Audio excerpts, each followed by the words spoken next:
Well, welcome back to you. We're, of course, continuing then talking elections 2021. We've just had the IEC briefing where they were outlining their plan for the elections on the back of receiving that order by the Constitutional Court on Friday to go ahead with elections. The Constitutional Court, of course, dismissing the IEC's application to postpone those elections. We're going to get some reaction from political parties. Of course, we are anticipating that some might not be happy with the consequence of what's taking place at this time. We start off with the ATM. Sbusiso Ngwabane, thank you so very much for joining us here on SABC News. Good afternoon to you, sir.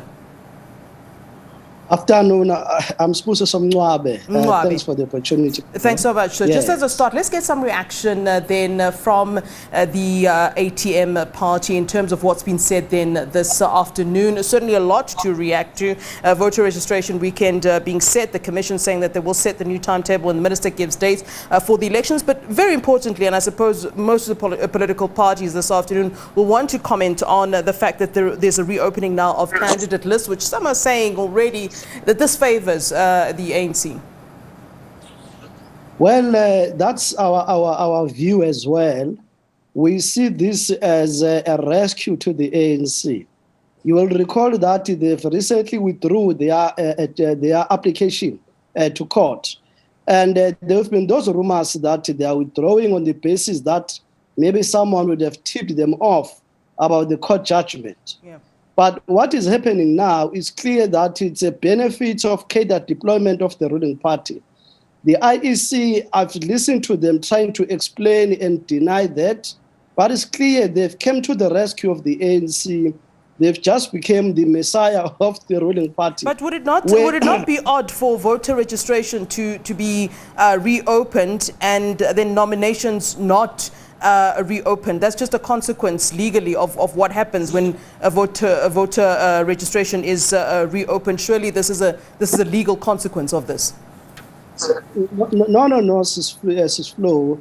We must not manipulate the legal process. Where am I wrong, sir? Where am I wrong, sir? Yes, we agree. We're expecting, all of us, after the court judgment, that there will be a registration weekend for our citizens. It's not their fault. I'm not talking about the weekend, sir. Some of them have got valid reasons.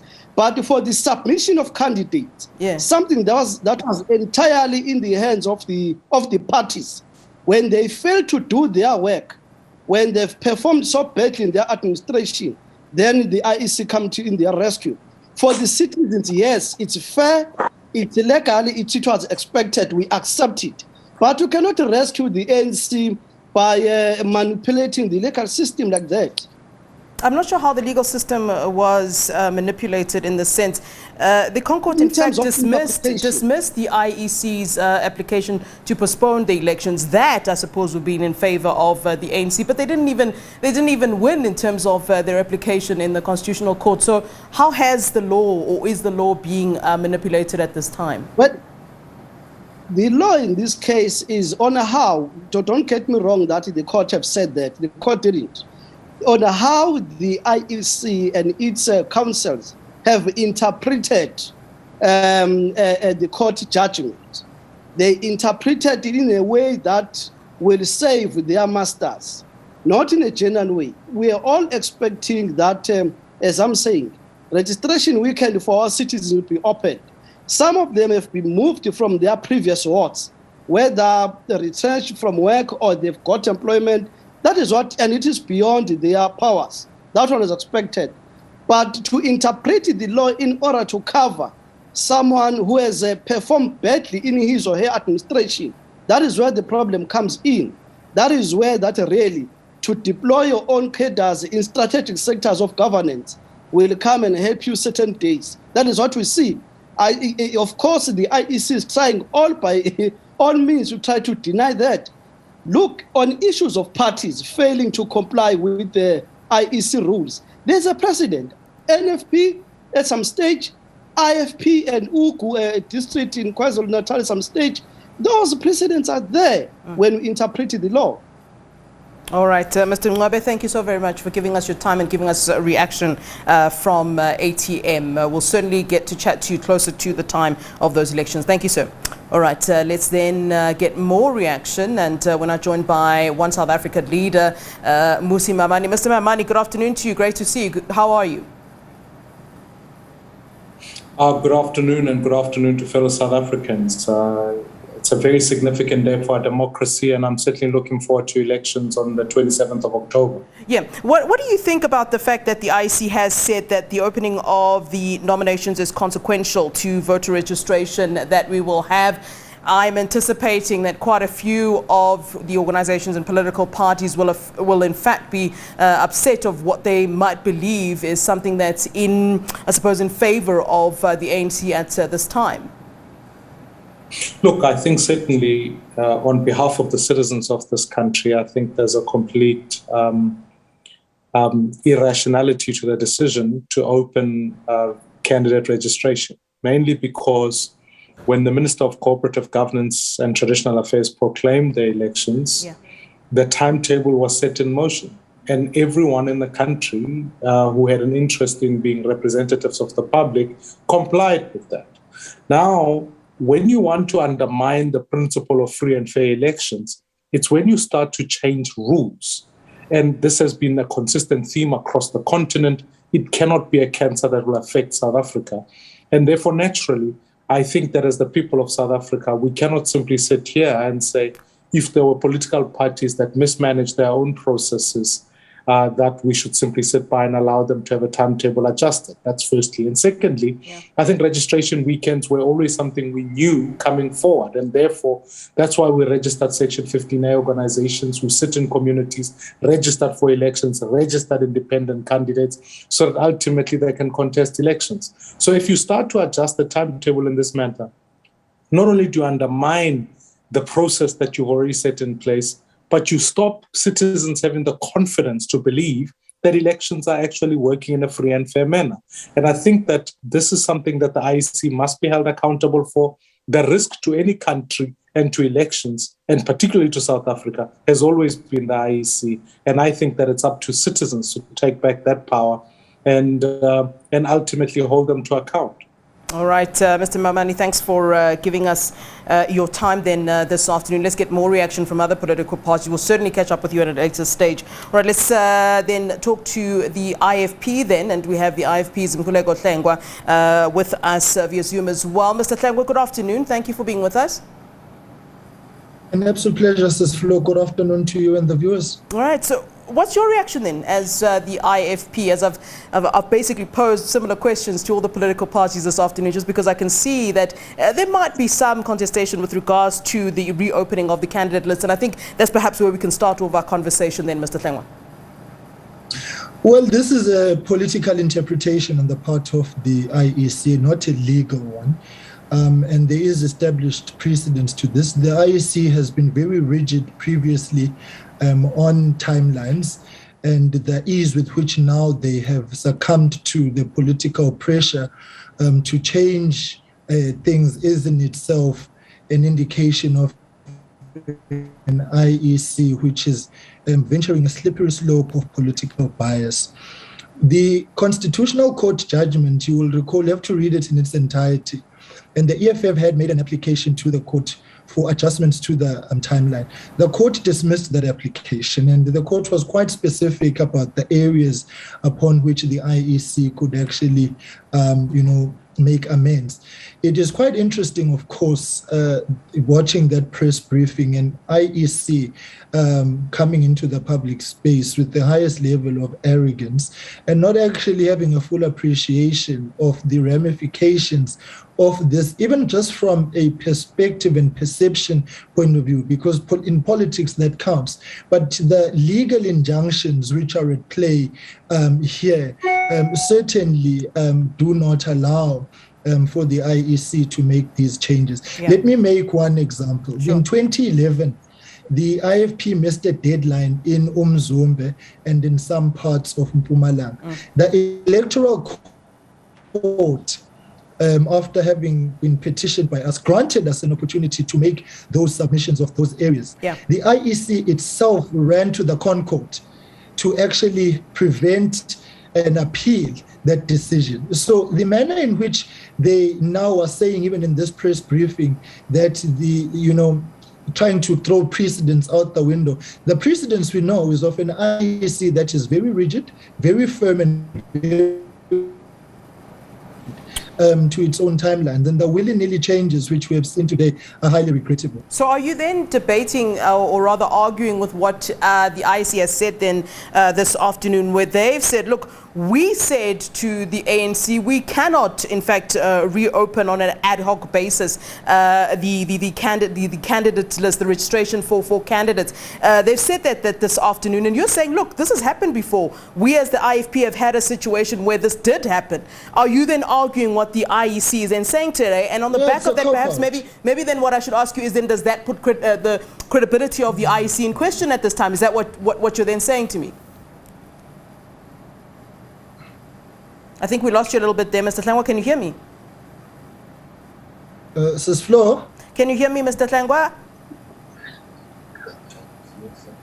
All right, we seem to be losing connection with the IFP's Mr. Tlangwa there. Let's try to get hold of him again on a better line. I think it is an important point that he was making then at this time, based on the fact that the IEC had previously given the IFP ear in terms of reopening candidate lists. Mr. Tlangwa, I understand you're back with us. Are we on a better line with you then? Mr. Tlangwa, hi. Yeah, I'm not sure really what happened there. Okay, that's fine. Yeah, got you back. Okay. Look, yeah, as you were saying, yeah, look, the issue fundamentally for us here is a question of principle. And I think that has to be understood, because there may be the perception that we don't want to contest with the ANC in certain parts. No, we are quite ready to face the ANC wherever they will be contesting, and even in areas where we were so-called neck or neck, because we have done the groundwork. But the IEC is duty-bound to actually uphold the integrity of the elections, because elections are not an event, they are a process.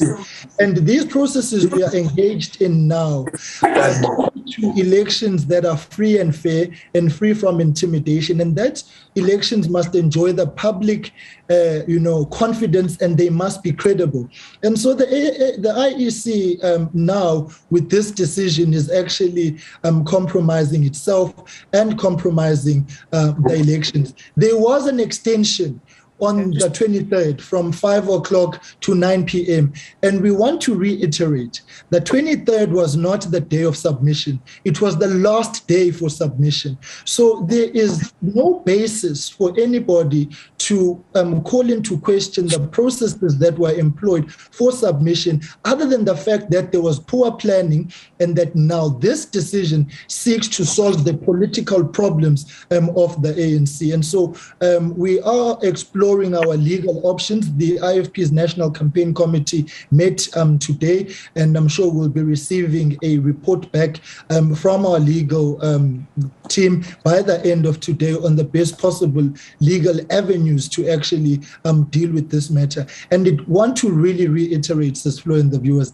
this is about principle. This is about the integrity of the elections, and any undue bias, as we are seeing now, quite clearly is the biggest demonstration of the tragedy which is befalling our democracy, actually, where the independent electoral commission flies right out the window, because it is now interference, instruction, electoral commission. Okay, we'll certainly be getting more reaction from you later on, certainly as this goes ahead, and no doubt there might be, in fact, some contestation with regards to all of this. Butlengwa, thank you so much. Thank you so much. All right, thank you. Let's get FF Plus then on the line. Peter Groenewald with us for some reaction. Meneer Groenewald, how are you? Good afternoon to you. Good afternoon. I'm well, thank you. All right, let's start then with the reaction then from the FF Plus.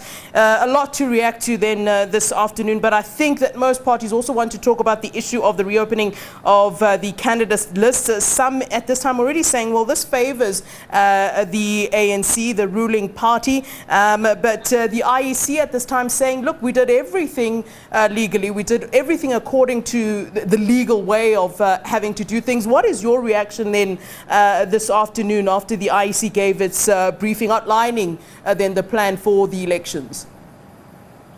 How much I would love to ensure that the ANC does not get an opportunity. The Freedom Front Plus is of the opinion that we must be rational, objective.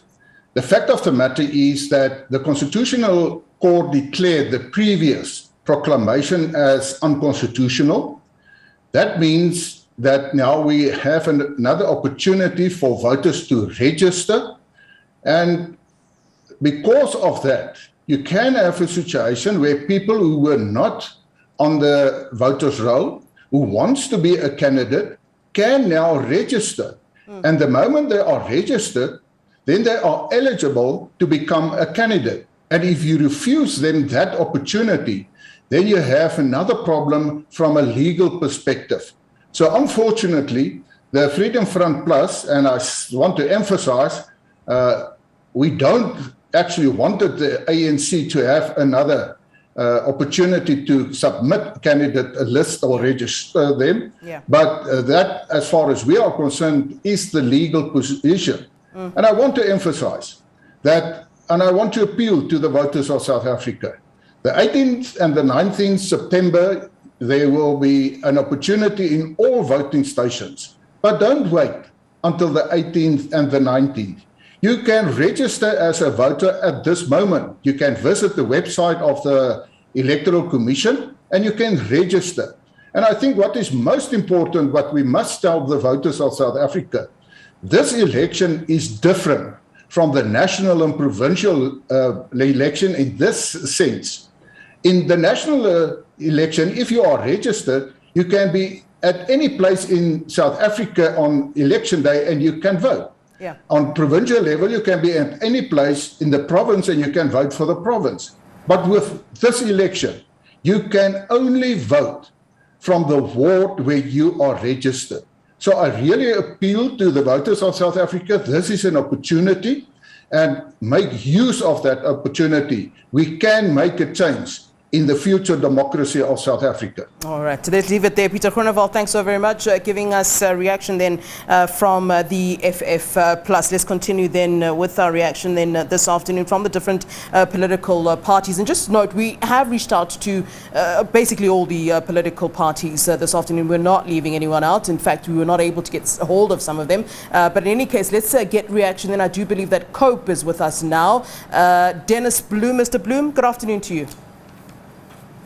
Good afternoon, Flo, and good afternoon to the other panelists. Flo, yeah. We can say that we are very disappointed. Why are you disappointed? Yeah. In the way that the IEC is working at the present moment. Mm-hmm. I can tell you, Flo, this timetable that they have presented a few minutes ago. I have seen this timetable already last night circulating on social media with all the dates, just as they have presented it now. That is what has happened. That's why we are saying we are very disappointed. The IEC must be very careful that they are not damaging their credibility by doing this type of things. Yeah, we have said Yeah. Are you putting? Flo? Sorry, Mr. Bloom. I'm just saying. Are you putting into question then the credibility of the IEC at this time, because they were at pains really this afternoon to prove that everything, or to say that every process that they followed, they've really gone the legal route. I mean, we do know that things didn't go their way on Friday. The Concord dismissed their application to have the elections postponed to next year, as of course the Moseneka report had recommended. So they are going by what the law said. They now got this order from the Constitutional Court and are going by this order and now outlining the plan given, and on the back of receiving this order from the Constitutional Court. They were really at pains to express that they've done nothing untoward, but it seems as though you're putting into question the credibility then. Flo, what I am saying is that the very same timetable that they have presented to the public, this timetable was already on social media last night. I got it. It's still on my phone. That's why I'm saying that the IEC must be very careful in not damaging their image. You see, Flo, now, say an hour ago, I got on another platform, social media, I got now another electronic poster, flyer of the ANC with the date, vote ANC on the 1st of November. So with other words, they know already, you see the date is not yet out, but they are already having the date. That's why I'm saying that the IEC, but Flo, we will have a media briefing on Thursday. We, as the Congress of the People, will put our position and our way forward in what we are going to do next, because we have expressed ourselves with this thing. Now, today, there is a decision that the candidate list must be reopened. I am saying, Flo, that we as COPE will have a media briefing on Thursday. Tomorrow we are meeting as the executive, and then we will make public what is our next step towards this new developments in the IEC. But we are totally not happy in what we see happening now. All right, Mr. Bloom, thank you for giving us your time. That's reaction from COPE's Dennis Bloom. We're going to take a short break for now. So a lot of reaction then from the political parties on the IEC's plans for the elections moving forward. Let's take a short break. More news then after this.